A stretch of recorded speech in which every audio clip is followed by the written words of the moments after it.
Solo lo que queda de este año tiene plazo la Asamblea para aprobar las reformas al Código de la Democracia y no se sabe si lograrán hacerlo o si entre los supuestos desacuerdos o al apuro dejan por fuera lo medular, que es el control al gasto electoral, el método de asignación, que el CNE, que el Tribunal Supremo Electoral tengan competencias para actuar durante el proceso electoral, no después.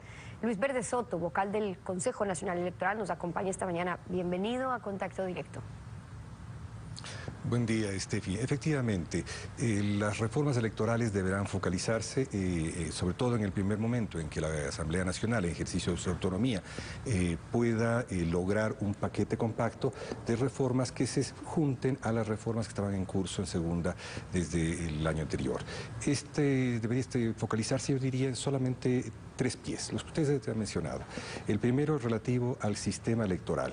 En relación al sistema electoral se trata de primero, y lo más importante, es reconstruir las circunscripciones en 3 provincias del país. Recalco en 3 porque ha habido una distorsión en la que se presenta que habrá un gran cambio en todo el territorio. No, se trata básicamente de reconstituir las circunscripciones en 3 provincias, Pichincha, Guayas y Manabí, y en el resto permanecen las circunscripciones tal cual están.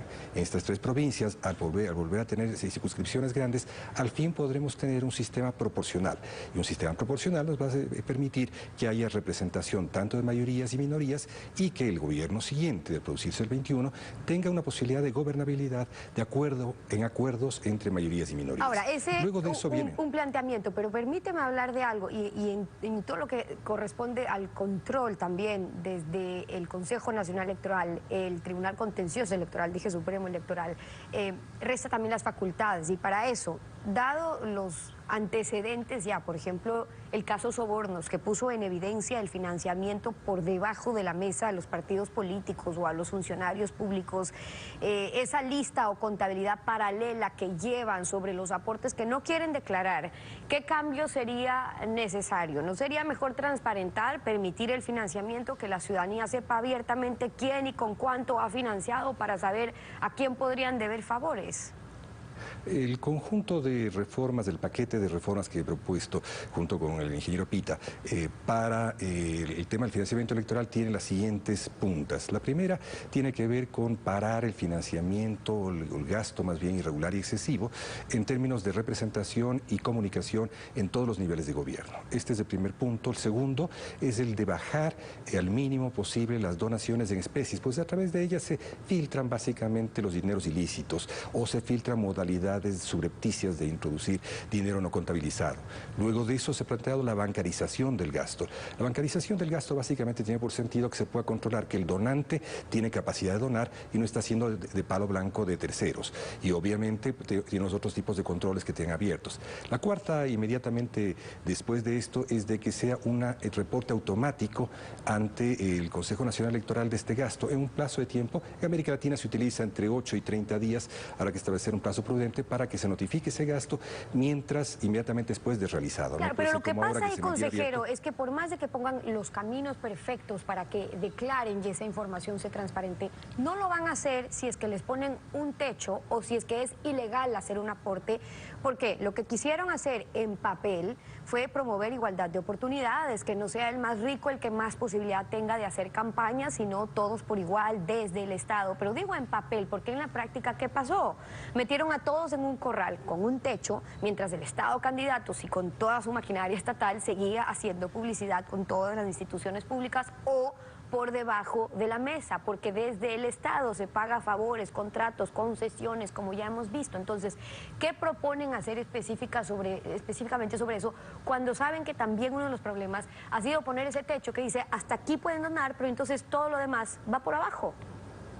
Mira, yo creo que hay que sincerar ese techo, es decir, hay que volverlo más alto, pero a la vez el conjunto del sistema político debe llevar a un acuerdo sobre cuál es el límite del gasto. El problema de Ecuador es que tiene campañas electorales sumamente caras, la política ecuatoriana es sumamente cara y consiguientemente hay que definir en qué se puede gastar y en qué no se puede gastar en una campaña electoral. Para eso hay que introducir entonces un catálogo electoral en el que tú defines exactamente dónde se gasta, qué se gasta, y esto puede ser más alto, tiene que ser un techo más alto del actual.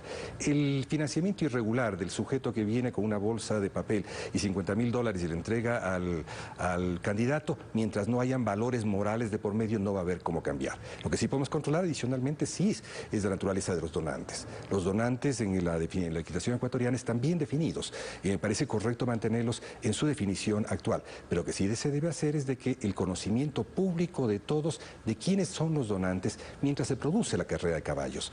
Tú no puedes tener apostadores posteriores al resultado, porque ese rato se trata de compradores de política pública. Tienes que tener donantes que sean claros, participantes, activos participantes, transparentes participantes del proceso de la carrera de caballos.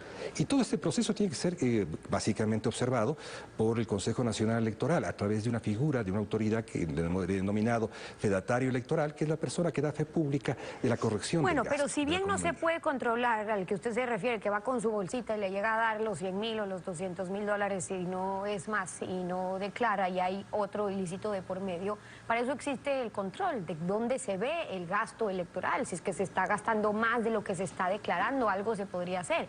Pero no solo va a ser, si le dejan actuar al Tribunal Contencioso Electoral, al mismo Consejo Nacional Electoral, post-mortem, o sea, ya después de hasta que ganó el que no tenía que ganar, si es que es el caso, porque ya les da miedo decir nada, porque el control para que puedan actuar estos entes en ese momento no se da y además no de oficio. Entonces, ¿qué están cambiando específicamente sobre eso? Porque ya los anteriores procesos lo hemos visto. Justamente la actuación de oficio de fedatario electoral. Fedatario electoral es una persona que da fe que aquello declarado como renta, como gasto por parte de un actor político, es efectivamente aquello que se vio en la realidad. Un fedatario, esto ocurre ya con experiencia en el mundo, es una persona que descubre, por ejemplo, si en una concentración determinada los gastos que se pueden delimitar en esa concentración son aquellos que son reportados inmediatamente dentro del proceso de bancarización y reporte inmediato al Consejo Nacional Electoral y establece si los precios declarados son precios de mercado o hay sobrefacturación o subfacturación. Establece también que determinadas acciones de los partidos políticos en los periodos electorales puedan no estar contabilizadas, etcétera, etcétera. Este es el nivel en el cual tenemos que trabajar. En el informe de Arroz Verde que hizo mi consejería con apoyo de la consejería de Pita, y localizamos varios mecanismos que son los que tenemos ahora que convertirlos en sugerencias al conjunto del sistema político. De hecho, yo entiendo que el Congreso ya tomó nuestro informe y logró a través de eso también establecer una metodología. ¿Qué debemos hacer? Primero es establecer el respaldo efectivo, tanto patrimonial como personal de los donantes, para saber si efectivamente tenían capacidad de hacer un gasto. Tenemos que establecer con absoluta prioridad cuáles fueron los precios de mercado para establecer si aquellos que se declaran son relativamente esos. Tenemos que evitar que a través de las donaciones de los partidos a sus campañas hayan la introducción de dinero que no pueda ser claro o no pueda ser justificado. Tenemos que lograr que la donación en especie sea una donación específicamente establecida por partes pequeñas. Ahora, este proyecto de reformas sobre el gasto electoral propone, por ejemplo, que los candidatos sean responsables, solidarios con las agrupaciones políticas, pero entonces parece que no hay los votos. Claro, todos se deben a algún movimiento o a algún partido político, entonces quieren mantener o van a terminar manteniendo intacta la responsabilidad también de los candidatos o de los entes estatales en ese caso. Hasta ahora la responsabilidad de los gastos de campaña es de un responsable económico, que generalmente es una persona que presta su contingente, no son los candidatos, no son los dirigentes de los partidos, presta su contingente ante la posibilidad de que una cuenta irregular ocarree una sanción. Creo que esta modalidad de tener una figura externa a las candidaturas y a los dirigentes de los partidos no es la adecuada. Hay que tener una modalidad mucho más precisa, dirigida, donde la corresponsabilidad se establezca, se precise y fundamentalmente el conjunto de infracciones electorales que se cometan puedan tener sanciones precisas. Y la sanción más precisa que existe es ante determinada magnitud de una infracción, es la invalidación de un proceso electoral, a la participación en un proceso electoral. Pero en el caso de que se llegue a detectar estas irregularidades, un abuso electoral o de hecho que aquella persona que firma no esté cumpliendo porque hay una lista paralela que se está manejando, como se han excusado para lavarse las manos, es que no pueden actuar desde el ente del Consejo Nacional Electoral o el tribunal que no pueden actuar de oficio o que les corresponde después la sanción, pero no ahorita, sino después. Entonces, ¿qué corresponde sobre los cambios en cuanto a las facultades? No solamente sobre estas responsabilidades, sino están proponiendo cambios entre las facultades que tienen para sancionar durante el proceso. Mira, la posibilidad de sancionar durante el proceso es posible enteramente. Eso es falta de decisión política lo que ha habido hasta ahora. Y ha habido falta de capacidad y decisión para poder pasar de una mera lectura del derecho electoral hacia el derecho administrativo y hacia las otras fuentes del derecho.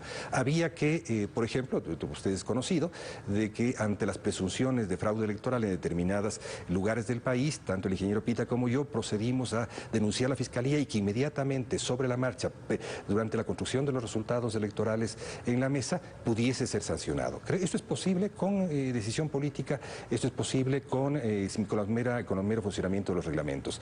Yo creo que lo que se debe buscar en este momento es también cambios competenciales en el Consejo Nacional Electoral. En este momento, como tú conoces, los consejeros no tenemos atribuciones, no tenemos competencias, existe un hiperpresidencialismo enorme en el cual se maneja lo mismo que se manejaba durante la época del correísmo. Esto es una cantidad de acciones por parte de la presidencia y consiguientemente una inacción por parte de los consejeros. Y es importante saber qué es lo que se está manteniendo. Luis Verde Soto, vocal del Consejo Nacional Electoral, acompañándonos hoy en Contacto Directo. Gracias por haber estado con nosotros. Gracias también.